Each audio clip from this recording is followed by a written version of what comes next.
नमस्कार। The news house के खास कार्यक्रम मिड डे में आपका स्वागत है। आज हम देश की आर्थिक स्थिति पर बात करेंगे। देश की आर्थिकी पर नज़र डालें तो ऐसा लगता है कहीं कुछ ठहर गया है। देश की शीर्ष अदालत ने सरकार को आड़े हाथों लिया है और तमाम तरह के ज्वलंत सवाल खड़े किए हैं। अब आंकड़ों की नज़र से देखें तो देश का राजकोषीय घाटा चालू वित्त वर्ष 2020-21 में जीडीपी के 7% पर पहुंचने का अनुमान है। बजट में इसके 3.5% रहने का अनुमान लगाया गया है।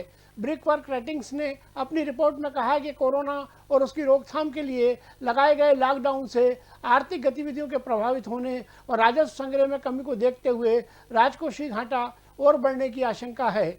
इस रिपोर्ट के अनुसार लॉकडाउन से ही आर्थिक गतिविधियों पर प्रभाव चालू वित्त वर्ष के पहले 2-3 महीने में राजस्व संग्रह में झलकता है। महालेखा नियंत्रक के आंकड़े के अनुसार केंद्र सरकार का राजस्व संग्रह चालू वित्त वर्ष की पहली तिमाही में पिछले साल इसी तिमाही के मुकाबले काफ़ी कम रहा। आयकर से प्राप्त राजस्व आलोचित तिमाही में 30.5% और जीएसटी लगभग 34% से कम रहा। दूसरी तरफ लोगों के जीवन में और आजीविका को बचाने के लिए आत्मनिर्भर भारत के तहत प्रोत्साहन पैकेज के व्यय में 13.1% की वृद्धि हुई। एजेंसी के अनुसार इससे राजकोषीय घाटा चालू वित्त वर्ष की पहली तिमाही में बजटीय लक्ष्य का 83.2% तक पहुंच गया है। निसंदेह कोरोना महामारी के संकट से हर आदमी बुरी तरह त्रस्त है। संक्रमण रोकने की कवायद में मार्च के अंत में लॉकडाउन लगाना सरकार का ही फैसला था। ऐसे में लॉकडाउन से अर्थव्यवस्था के प्रभावित होने और उसके परिणामों से जनता को राहत देना भी सरकार का नैतिक दायित्व भी है। ये बहस का मुद्दा हो सकता है कि क्या सख्त लॉकडाउन करना कोरोना संक्रमण को रोकने का अंतिम उपाय था। क्या ये वास्तव में प्रभावी भी रहा। बहरहाल सरकार ने जब ईएमआई में राहत देने की घोषणा की तो उसका क्रियान्वयन भी सुनिश्चित होना चाहिए था।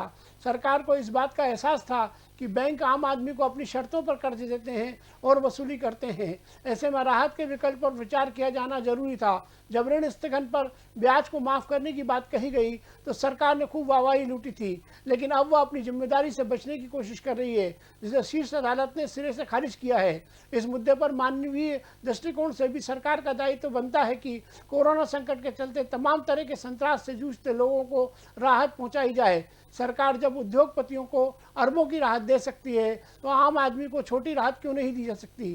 क्या सरकार आपदा प्रबंधन अधिनियम का हवाला देकर बैंकों को स्थगित ईएमआई का ब्याज माफ करने को बाध्य नहीं कर सकती। ये तथ्य किसी से छिपा नहीं है कि कोरोना संकट के दौरान लॉकडाउन के चलते करोड़ों लोगों की नौकरियां गई हैं, करोड़ों लोगों की आय के स्रोत सिमटे हैं, तो तमाम लोगों के वेतनों में कटौती की गई है। इसके बावजूद अनलॉक के कई चरणों के में आर्थिक गतिविधियां सामान्य नहीं हो पाई हैं। ऐसे दौर में छोटी सी मदद डूबते को तिनके का सहारा जैसी साबित हो सकती है। सवाल सरकार की विश्वसनीयता का भी है। सरकार ने जो 20 लाख करोड़ का पैकेज घोषित किया था उसका धरातल पर कितना लाभ हुआ है। यदि घोषणाएं सिरे से नहीं चढ़ती तो जनता में सरकार के प्रति अविश्वास का वातावरण पैदा होगा, जिसके दूरगामी नकारात्मक परिणाम सरकार को झेलने पड़ सकते हैं। न्यूज़ हाउस के खास कार्यक्रम में आज बस इतना ही। कल फिर किसी और विषय के साथ मिलेंगे। तब तक बने रहिए समाचार के साथ। नमस्कार।